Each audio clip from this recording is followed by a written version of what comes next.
지금 현재 우리 한국의 이주민들을 이주 노동자를 포함하고 뭐 결혼 이주민 포함해가지고 다 합계 144만을 넘었습니다. 2012년 5월 통계에 의하면 66페이지에 보시면 결혼 이주민의 지역별 체류 현황이 나오는데요. 서울 경기 지역의 거의 3분의 2 정도가 살고 있을 정도로 이쪽 지역에 많이 밀집되어 있고, 또 이혼을 하는 경우에는 대부분 일자리도 많이 이쪽으로 많이 갑니다. 사람들이. 그렇기 때문에 이쪽에 인구가 집중되어 있다는 사실이고요. 국가별 체류 현황은 중국이 뭐니 제일 많아요. 합해서 13만 명이 넘는데, 그 중에서 한국계가 32.6%, 중국계가 27.8%를 차지할 정도로 이 둘을 합하면 그럼 얼마입니까? 60% 되죠. 중국 결혼 이주민들이 60%로 가장 많다 하는 것을 알 수가 있습니다. 67페이지 보시면 다문화 가족 자녀들의 증가도 2006년부터 실사해 보면 뭐 76%, 24%, 84%, 41% 이렇게 급증하게 하고 있다는 것을 우리가 볼 수가 있습니다. 이 18세 미만 연령별로 본다 그러면 6세 이하가 62%로 가장 많아요. 새로 낳은 애들이 제일 많다 이 말이죠. 그리고 이제 7에서 12세 25%, 이 둘을 합하면 87%입니다. 그래서 12살 이하가 대부분을 차지하고 있다. 그러면 이건 뭘 이야기합니까? 초등학교 교육이 지금 이제 가장 중요하다는 사람이 이야기죠. 그 다음에 이제 국적 지도 현황을 본다 그러면 남자들은 국적 취득이 많지 않습니다. 여자들이 국적 취득이 많습니다. 왜 그렇겠습니까? 주로 한국에 결혼하지 못하는 남자들이 여자들을 갖다가 여기서 들여서 이 시부로 맞이하기 때문에 이 현상이 생깁니다. 그렇기 때문에 이 여성분들이 대다수를 차지하고 있고, 또한 이 여성분들의 국적 취득자가 훨씬 더 많다 그런 것을 우리가 알 수가 있습니다. 그 다음에 이제 68페이지에 보시면 자녀의 유형을 보면 외국인, 한국인 부모 비율이 83.5%로 가장 많고요. 또 한국인 부모, 그러니까 한국인과 이런 경우가 10%를 차지하고 있고요. 외국인 부모, 중도 입국 자녀들이죠. 이게 6.4%를 차지하고 있습니다. 귀화자를 보시면 전체 중에서 중국이 77.4%, 베트남이 13.4%, 몽골이 2.8%, 합해서 중국, 베트남, 몽골이 91.5%로 동북아 문화권의 사람들이 대부분 귀화를 하고 있다 하는 것을 알 수가 있습니다. 물론 이 귀화자 안에는 결혼 이민자도 있고 근로 이주자도 있습니다. 다 포함해서 그렇습니다. 그거 이제 사회통합 정책에 대해서 쭉 나오는데, 사회통합 정책에 있어서는 이제 적응과 69페이지 보시면 적응과 문화화와 동화의 과정으로 일반적으로 이주사회에서 이 사회적으로 편입되는 과정을 계속 거치게 되는데, 정부에서 시행하는 정책으로서는 차별적 배제 정책, 그러니까 타 문화를 인정하지 않는 것이죠. 우리 한국 문화를 무조건 정의라는 것이죠. 동화 정책도 타 문화를 가지고 있지만 대부분 주류 문화 속으로 들어오라는 이런 정책입니다. 그 다음에 세 번째는 다문화주의 정책인데, 이거는 다문화를 인정하는 쪽이에요. 그래서 여러분 표가 나와 있는데 7페이지 보시면 차별적 배제 모형에서는 국가 및 사회가 원치 않는 이민자의 영주 가능성을 막고 외국인과 차별 대우를 유지하려고 하는데, 우리 한국도 여기서 속한 유형으로 보이고, 일본, 독일도 여기에 속한 유형으로 분류하고 있습니다. 그 다음에 동화주의 모형은 국민됨을 전제로 조성한 동화를 지원하고 제도적으로 외국인과 평등하게 대우하려는 그런 정책인데, 영국과 프랑스가 이런 제도를 채택하고 있습니다. 그 다음에 다문화주의 모형은 소수의 동등한 가치를 인정하고 이에 대한 보존을 지원하며 적극 조치 등 우대 조치를 마련하는 것을 갖다가 다문화주의 모형이다 이렇게 하면, 미국, 캐나다, 호주가 이 정책을 취하고 있습니다. 자, 그러면 우리 한국에서는 이 다문화 결혼 이주민에 대한 다문화 정책이 어떻게 펴고 있느냐 하는 것이 72페이지 나와 있는데, 지금 현재 결혼 이주민의 증가와 그 결혼 이주민에 대한 인식이 어떻게 되어가느냐 라고 할 때 옛날에 비해서는 많이 나아져 가고 있다. 그럼에도 불구하고 사실로 쳐다보는 경향이 많이 있다. 왜 그러냐? 그것은 다양한 이유가 있는데 첫 번째 이유는 뭔가 하니까 우리 문화보다 국민소득이 우리보다 낮은 쪽에서 많이 오기 때문에 우리 문화보다 그들의 문화를 열등하게 보는 그런 관점이 가장 심해진 겁니다. 그런 면이 있어서 그게 가장 중요한 부분이고, 두 번째는 뭔가 하니까 우리 한국에 결혼하는 남자들의 연령과 이주 여성들의 연령 차이가 평균 17세가 넘습니다. 그러니까 한국 남자들 완전 도둑이에요. 어디 처음 없어요. 너무 이런 남자들이 다 있어요. 그러니까 이게 바로 뭔가 하니까 한국 남자들의 특성이에요. 한국 사회의 특성이라는 거예요. 낮은 문화권에 있는 이 사람들, 소수의 를 너무 처음부터 비하시켜 들어온다. 이런 식으로 결혼을 하는데 어떻게 결혼 유자득식이 바로 세워질 수 있겠습니까? 말이 안 되는 이야기죠. 저소득 가정에 가정 안정 도구로 그렇게 결혼을 합니다. 노동력을 한 명 너들이 가지고 일을 시켜서 그 소득을 얻어서 가정 경기에 좀 도움이 되는 아주 얄팍한 이런 생각이에요. 거기 보시면 소득 100만 원 미만이 21%를 떼고요. 200만 원 이하가 59%예요. 이 둘을 합하면 얼마입니까? 80%도 80%. 80%가 200만 원 이하가 되지 않아요. 국제결혼 이혼이 증가하고 있어요. 지금 현재 워낙 문화가 이질적이고 안 맞고 하니까 이혼이 이 한국인의 이혼 중에서 국제결혼이 차지하는 비중이 1.3%예요. 1694건에 불과한 것이 2000년에, 2010년에는 9.6%로 증가합니다. 11,245건으로 10배 증가하는데, 이렇게 이혼이 급증하고 있는 거죠. 문화적 요인이 대부분이고, 그 다음에 아까 이야기한 나이 차라든지 이런 걸로 인한 언어의 상향으로는 의사소통의 부재, 이런 것들이 이제 주로 이혼을 일으키는 요인으로 되고 있습니다.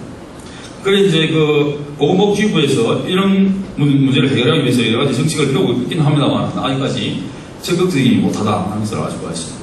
그 다음에 이제 결혼 이주민 가족 문제와 정책인데 결혼 이주민들이 많아짐에 따라서 결혼 이주민 가족들이 늘어나게 되겠죠.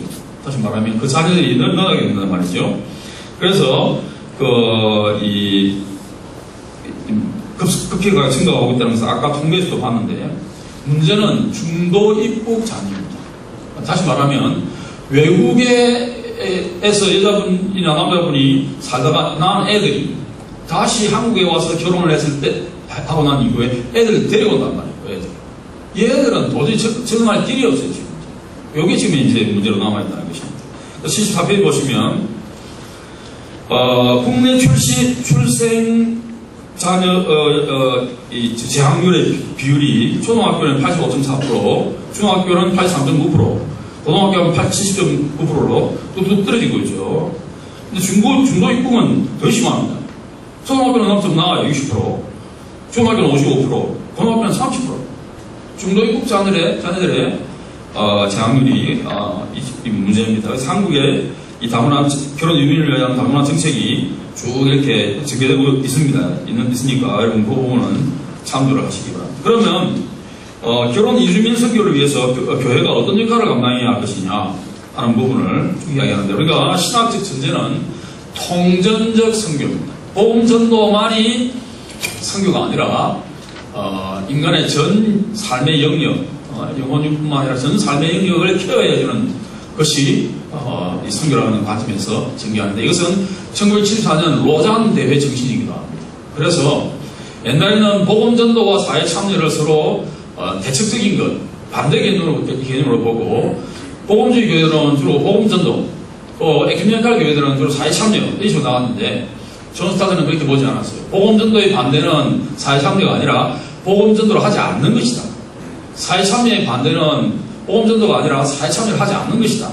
그래서 창세기 1장 28절에 문화명령은 사회 참여의 명령이고, 마태복음 28장 18절에서 20절 사이에 있는 지상명령은 복음전도의 명령입니다. 이렇게 와서 복음전도와 사회 참여의 공이 선교라고 이렇게 규정하고 있는 것이 오늘날 복음주의 신학에서도 용인되고 있는 통전적 성교의 방향입니다. 이런 방향에서 볼 때 결혼 이주민 사역도 신학적인 근거를 충분히 가진다 이렇게 볼 수가 있습니다. 그러면 다문화 사회 통합을 위한 또 결혼 이주민 선교를 위한 교회의 사명과 역할은 무엇이냐? 첫 번째, 계몽자로의 역할을 감당해야 한다는 것이죠. 다시 말하면 우리 한국 사람들이 다문화 결혼 이주민 여성들이나 남성들에 대한 인식이라든지 대우라든지 이런 것이 너무 좀 안 돼야 되는 거예요. 그 이걸 갖다가 바꿔주는 역할은 누가 해야 되냐? 교회가 해야 되는 거죠. 교회가. 사람을 보는 관점이 변해요. 사람을 막 물건이나 침략처럼 치고요. 낮은 소득의 국가에서 온 부인들을 갖다가 전부 그냥 막 디스파이즈 멸시한다. 이게 말도 안 되는 일이죠. 그러니까 한국 사람 참 못됐어요. 우리가요, 이 일본 사람 못됐다 하지만 일본 사람보다 더 못된 사람이 한국 사람입니다. 그건 틀림없는 사실입니다. 둘째, 일을 보러 가려는 관점이 변해요. 이주민들은 지금 이제요, 아까 이제 이주 노동자 얘기 나오는데, 이주 노동자들이나 결혼 이주민을 통해서 들어온 여자들이 다 일을 하면 대부분다. 일을 하는데, 어떤 일을 하느냐? 주로 어려운 일, 산일을 한단 말이에요, 이분들이. difficult, dangerous, dirty, 이런 일을 한단 말이에요. 그러면 이런 분들이 없으면요, 한국 경제가 지금 유지가 안 됩니다. 이런 분들에게 오히려 감사하는 마음을 가져야 된다고 한국 사람들이. 그렇지 않은 건 없어요. 세 번째, 현실을 바라보는 관점이 변하죠. 저소득 열악한 환경 가운데 일하면서 살아가고 있는데, 이들을 동일하게 하나님의 형상으로 봐야지, 열등한 사람을 바라보면 안 된다는 것이. 우리 이 사람 없으면 한국 경제가 유지가 안 되는데요. 우리가 살아가는 것이 다 이 사람들 때문입니다. 그렇죠. 제가, 아까 우리 목사님 발표했습니다. 저희 교회가 스리랑카 아이들이 근로자들이 와서 이렇게 그걸 합니다. 한 7, 8년 전부터 시작을 했는데, 부산, 경남, 울산, 대구, 경북 다 합해가지고 한 3,000명의 스리랑카인들이 지금 좀 줄어들었는데, 그 중에 저희 교회를 거쳐간 스리랑카인들이 300명을 거쳐갔습니다. 그래서 세례받은 한 30명 정도 되고요. 한때 많이 나올 때는 100명씩 추적하게 됐어요. 지금은 이제 여건이 안 좋아서 스리랑카 사람들이 자식들이 숫자가 좀 줄어들고 있죠. 어쨌든 이런 사람들이요, 내가 물어봤어요, 형제한테. 월급 얼마 받습니까? 그러니까 기본급, 근로기준법에 해당되는 시수를 채웠을 때 80만원 받는다. 그러면 기본급만 받아도 생활이 됩니까? 안 되죠. 그러니까 어떻게 합니까? 잔업을 하는 거예요. 사주의 입장에서도 잔업을 시키는 게 좋단 말이에요. 일일 고용 안 하고. 그러니까 토요일까지 또 밤늦게까지 일 다 해가지고 받는 돈이 한 140만원에서 150만원 정도. 만일 여러분 150만원 많이 받네 이렇게 말한다면 그 사람 너무 겁니다. 그 어려운 일을 갖다가 일주일 내내 한다고 생각해 보십시오. 결혼 이주민들 마찬가지예요. 전부 다 농촌에 가가지고 전부 다 반일, 논일 다 한단 말이에요. 네 번째는 인종에 대한 관점이 변화입니다. 그렇죠? 우리 한국인들은 옛날부터 단일 종족이라는 생각을 하고 있는데, 어린 반문을 쳐도 무서워요. 단일 민족이 아닙니다, 우리 한국은. 그걸 한번 읽어보시기 바랍니다. 다섯 번째, 종교에 대한 관점입니다. 여러분, 우리가요, 타 종교를 이야기할 때, 타 종교인들은 다 뭐라고 생각하냐면, 마귀의 새끼들, 이렇게 얘기하죠. 타 종교를 사람들이 왜 믿습니까, 여러분? 진리를 찾는 과정에서 그 종교로 들어간 거 아닙니까? 한번 질문해 보십시오. 타 종교에 진리가 있습니까, 없습니까? 이렇게 질문하면 많은 사람들이 없습니다, 이렇게. 그러면 타 종교에서 부모를 공경하라, 살인하지 마라, 도둑질하지 말라, 이렇게 가르치는 거는 그럼 진리가 아닙니까, 그는? 다시 말해서, 타 종교에도 일반 엄청원적인 진리가 있어요. 뭐가 없느냐? 구원에 이르는 진리가 없단 말이에요, 이게. 그렇다 그러면 우리가 그 사람들, 타 종교인들 갖다가 그냥 마귀 새끼라고 말하는 게 아니라, 그 사람들 종교를, 그 사람들 자체를 갖다가 인정해 주는 것이 필요하다, 이 말이죠, 우리가. 대부분 이주 결혼자들이 다 불교 문화권이나 아니면 회국권이 들어옵니다. 그러면 타 종교에 대한 인식이, 우리 기독교인들의 인식이 바르게 되어 있어야 되는데, 대부분 복음주의 그리스도인의 인식이 뭐냐? 나쁜 종교. 인식을 생각하고 있다. 그렇게 생각하기 전에 타 종교를 먼저 일반 엄청원적 진리를 가진 종교로 인정하고 들어가는 자세가 필요하다는 거죠. 여섯 번째, 국제에 일어나는 관점이 변화합니다. 상당히 많이 개선이 됐어요, 인식이. 그래서, 우리가 2010년 조사하고 2007년 조사한 것을 비교를 해놨는데, 거기에 보면, 한국인들이 진정한 한국인이 되기 위한 자격 조건으로, 한국인임을 느끼는 것이 중요하다라고 답한 비율이 94%입니다. 그 정도로, 이제는 어느 정도 인종적인 측면에서 좀 탈피한 그런, 행태를 보이고 있습니다. 그런데 보면, 외국인이나 이주민을 나의 배우자로 받아들일 수 있다라는 비율을 따져보면 미국인, 북한 일탈 주민이 제일 높습니다. 36%, 미국인이 35%, 조선족이 32%, 일본인이 1.6%, 한족이 26%, 동남아시아인이 25.5% 이렇게 나타나고 있습니다. 그러니까 아직까지 동남아시아인들은 한족도 마찬가지고요. 배우자로 받아들일 수 있다라고 인식하는 비율이 낮다 말이죠.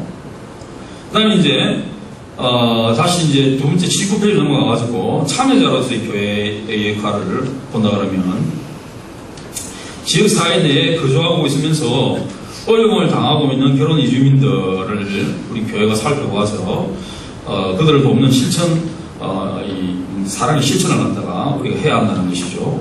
그래서 세상에서는 외면할지라도 그리스도인들은 그들을 외면해서는 안 된다는 것입니다. 두 번째, 정부 정책에 의해 이민자들을 돕는 프로그램에 그리스도인들이 적극 참여하는 것이 필요하다는 것입니다. 정부 정책이 미비한 사안에 대해서는 교회가 대안을 마련해서 임시적으로 그 대안의 역할을 감당하면서 단계적으로는 정책 자체가 바뀔 수 있도록 영향을 다하는 것이죠. 그 다음에 이제 네 번째, 이민자들이 가장 시급한 일 중 하나가 가족 통합의 문제, 가족 통합. 이게 제일 중요한 문제. 다시 말해서 가족 안에 말이 다르니까 커뮤니케이션이 안 된단 말이죠. 그러니까 뭡니까? 갈등이 생기는 거예요. 이혼이 발생하고. 그러니까 이 가족 통합의 역할을 교회가 아주 가까이에서 목회적인 관점에서 접근을 하고 성교적 관점에서 접근을 하면 상당히 도움을 줄 수 있지 않겠다는 것입니다. 여기 이제 거기 보시면 이혼도 이제 증가하고 있는데 국제 부부는 남녀 부부 연령차가 캄보디아인 경우는 18.6세예요. 더 넘는 세예요. 베트남인 경우는 17.2세 이런 식입니다. 이런 식이 되니까 나이 차 많이 나죠. 말 안 통하죠. 그러니까 어떻습니까? 가족 통합이 안 이루어지는 거죠. 이 일을 갖다가 교회에서 도와줄 필요가 있다는 것입니다. 자, 그 다음에 81페이지 보시면 조력자, 매개자로서의 역할을 해야 됩니다. 결혼 이주민들의 적응을 도와주는 일을 교회가 해야 되는 것입니다. 낯선 상황이죠. 얼마나 어려운 게 많겠어요. 말도 안 통하죠. 그러니까 이게 정부에서 한다고 최선 다하고 있습니다만은 아직까지도 이 틈새가 많단 말이죠. 그 부분들을 교회가 메꿔줄 수 있도록 해야 한다는 것입니다.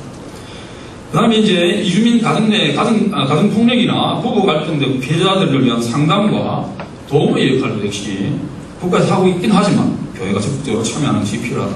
그래서 그 폭력 피해 여성들을 위한 지원, 상담 실적을 보면 해마다 급증하고 있다는 것을 볼 수가 있습니다. 건수가 2006년은 382건에서 2011년은 68,794건으로 늘어납니다. 상담 건수를 보면 부부 갈등이 9,350건으로 제일 많고 이혼 법률 상담 9,000건 이런 식으로 막 부부 간의 갈등, 가정폭력 다 부부 간의 문제 아닙니까? 이 문제가 제일 많아요 지금. 그러니까 이 부분에 대해서 우리가 목회적 관점에서 접근하고 하는 것이 필요하다는 것입니다. 82페이지 셋째, 교회는 이주민과 우리 한국 사람들 사이에 갈등을 해소하는 중재 역할도 역시 감당할 수 있다. 그래서 교회가 이주민들을 따뜻한 눈으로 바라보면 우리 한국 사람들도 따뜻한 눈으로 바라볼 수 있는 가능성이 충분히 있다는 것입니다. 넷째, 교회는 이민자들의 차별을 완화시키고 그에 대한 편견을 제거함으로써 사회 통합의 중재자로의 역할도 역시 할 수 있다. 그렇죠? 우리 한국 사람들이 외국인을 배우자로 받아들이는 데 있어서 원천적 이 거부반응을 가지고 있는데 이것은 의식 변화에 다른 방법이 없기 때문에 이걸 이제 교회가 좀 도와주는 게 필요하다. 다섯 번째는 교회는 다문화 자녀들이 받는 각종 차별과 편견을 완화 해소하는 그런 역할을 감당하는 것이 필요하다. 그래서 그 차별 내용이 뭐냐? 뭐 한국 이름 사용 여부, 학교에 입학하기 전에 생활과 입학에 어려움, 차별의 경험, 뭐 학교를 그만두고 싶은 경험 이런 내용이 쭉 들어가 있으니까 여러분들이 참조하시기를 바랍니다. 우리 초등학교 국내 아동의 3분의 1이 다문화 가정 아이들과 친구하기를 싫어합니다. 지금 상황이죠. 그러니까 이 부분에 있어서도 우리 교회가 역할을 찾아서 도와주는 것이 필요하다는 것입니다. 83페이지 보면 촉진자, 촉매자로서의 역할입니다. 자, 여러분, 다문화 사회는요, 창의력을 극대화시킬 수 있는 굉장히 큰 장점을 가지고 있습니다. 다문화 사회의 이런 그 창의적 극대화를 촉진시키는 촉진자로서의 역할을 교회가 감당을 해줄 수 있으면 좋다는 것이에요. 제가 예를 갖다가 미원초등학교 예를 들었는데, 입학생 수가 2011년 7월 현재 입학생 수가 340명인데 그 중에 반 정도가 다문화 가정입니다. 그 세계에서는요, 교과 과정이 내용이 달라요. 예를 들어서 베트남 음식 만들기, 베트남 국가 그리기, 필리핀 지명 알아보기, 이런 것들을 공부를 해요. 그러니까 어렸을 때부터 한국 애들도 글로벌라이제이션, 글로벌한 국제적인 시각을 가지고 자라나게 되는 것이죠. 다문화 사회는 안디옥 교회에서 보는 것처럼 교회 폐쇄성을 극복하고 그 선교적 역량을 극대화할 수 있는 있으므로 교회 자체의 성숙을 위해서도 매우 유익한 측면이 있습니다. 하나님께서 예루살렘 교회를 다문화 선교로 사용하지 않으시고 안디옥 교회를 다문화 선교로 중심으로 삼으셨다는 거죠. 그런 다문화 교회의 장점이기 때문에 이런 장점을 살리면 얼마든지 촉진자로서 역할을 감당할 수 있다. 그 다음에 이제 다문화 가정에 소속된 각국에서 온 이주민들은 한국과 자신의 나라를 이어주는 외교적 가교의 역할도 할 수 있다는 것이죠. 교회가 만약에 이 부분을 감당한다 그러면 여기서 기초편자로서의 역할을 감당할 수 있다는 것입니다. 다섯 번째, 증거자로서의 역할인데 다시 말하면 뭡니까? 복음을 증거할 수 있는 굉장히 좋은 기회가 있다는 거죠. 선교의 패러다임이 바뀌고 있어요. 보내는 선교에서 보내는 선교 플러스 오는 선교로 바뀌고 있단 말이에요. 이걸 인식해야 됩니다. 지금 여러분 선교 4명을 길러서 보내는 비용이 얼마나 듭니까? 자녀 2명까지 합하면요 평균적으로 2,500불 듭니다. 미국 선교사는 더 많이 듭니다. 3,000불 이상 듭니다. 그런데 이분들은요 뉴노매드 신유목민으로 집을 찾아서 편안한 삶을 위해서 한국에 들어왔어요. 이런 사람에게 복음을 못 한다면 우리 한국 교회가 굉장히 큰 문제가 있는 것이죠. 그래서 우리가 첫째, 교회는 타종교를 믿거나 물신 이민자들에게 하나님 사랑을 전할 수 있는 좋은 기회를 얻을 수 있게 된 것입니다. 그래서 복음을 증거한다는 것은 선포와 설득, 단순히 말로 증거하는 것도 중요하지만 이들에게 사랑을 실천함으로써 현존의 모습으로 선교하는 방법이 굉장히 중요하다는 것입니다. 두 번째, 교회는 그들에게 용이하게 증거할 수 있는 기회를 얻을 수 있습니다. 그들에게 접근해서 그들에게 복음을 전할 수 있는 게 얼마나 쉽습니까? 그들이 한국말 배우고 애를 쓰는데 한국말을 오픈해 주는 거죠. 그럼 한국말 배우기 위해서 올 거 아닙니까? 여러 가지 전략이 가능합니다. 우리 교회에서도 한국말 가르치고 있습니다. 스리랑카 인도네시아에서. 그걸 통해서 스리랑카인들이 많이 한국에 오고, 특별히요, 우리 교회에 처음 스리랑카인들이 오게 된 계기가 뭔가니까요.